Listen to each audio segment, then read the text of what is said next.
පිරුවන් සරණයි සියලු දෙනාටම අප වලස්මුල්ල සීලවතී පර්වත රාජමහා විහාරස්ථානයේ කටින පින්කම මේ මාසේ 31 සහ නොවැම්බර් 1 වෙනිදාට යෙදෙලා තිබෙනවා. ඉතින් ඒ වෙනුවෙන් අපි විහාරස්ථානයේ පවතින අඩුපාඩුවක් සකස් කිරීම සෑම වර්ෂයකම සිද්ධ කරමින් කටයුතු කරනවා. ඉතින් මෙවර අපි බලාපොරොත්තු වෙන මේ ධර්මශාලාවේ පහළ මහලේ වැරන් දෙක සකස් කිරීම තමයි ප්‍රධාන වශයෙන් සිද්ධ කරන්නේ. ඒ සඳහා දැනට ලී ද්‍රව්‍ය ටික සකස් කරලා අවසන් කරලා තිබෙන්නේ.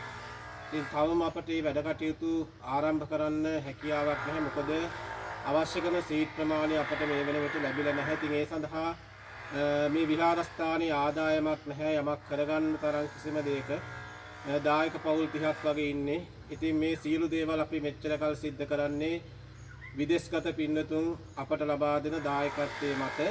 ඉතින් මේක වීඩියෝ එක දකින අපේ පින්වත් පිරිසකින් ඉල්ලා සිටිනවා පුළුවන් නම් මට ඇස්බෙස්ටෝ සීට් 86ක් අවශ්‍ය කරනවා මේ වැරන් දෙක සකස් කරන්න අඩි 8 ඒවා.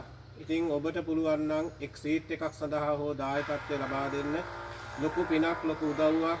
මොකද මේ කාර්යයන් කරගන්න බැරිව ගොඩක් පසුතැවෙනවා ආදායමක් නැති නිසා.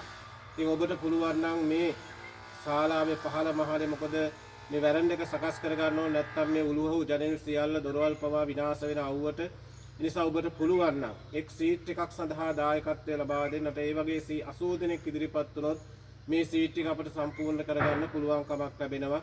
එක් සීට් එක රුපියල් 4300ක පමණ මුදලක් වෙන්නේ. ඉතින් කැමති කෙනෙක් ඉන්නවා නම් පුළුවන්කමක් තිබෙන කෙනෙක් ඉන්නවා නම් කතා කරන්න මේ සඳහා දායකත්වය ලබා දෙන්න. මේ මැසේජ් එක එහෙම නැත්නම් මේ පෝස්ට් එක ෂෙයා කරන්න පුළුවන් තරම් ෂෙයා කරලා අනිත් අයත් දැනුවත් කරලා මේ කාර්ය සඳහා ඔබේ දායකත්වය ලබා දෙන හැටියට ඉතාමත් කරුණාවෙන් යුක්තව ඉල්ලා සිටිනවා.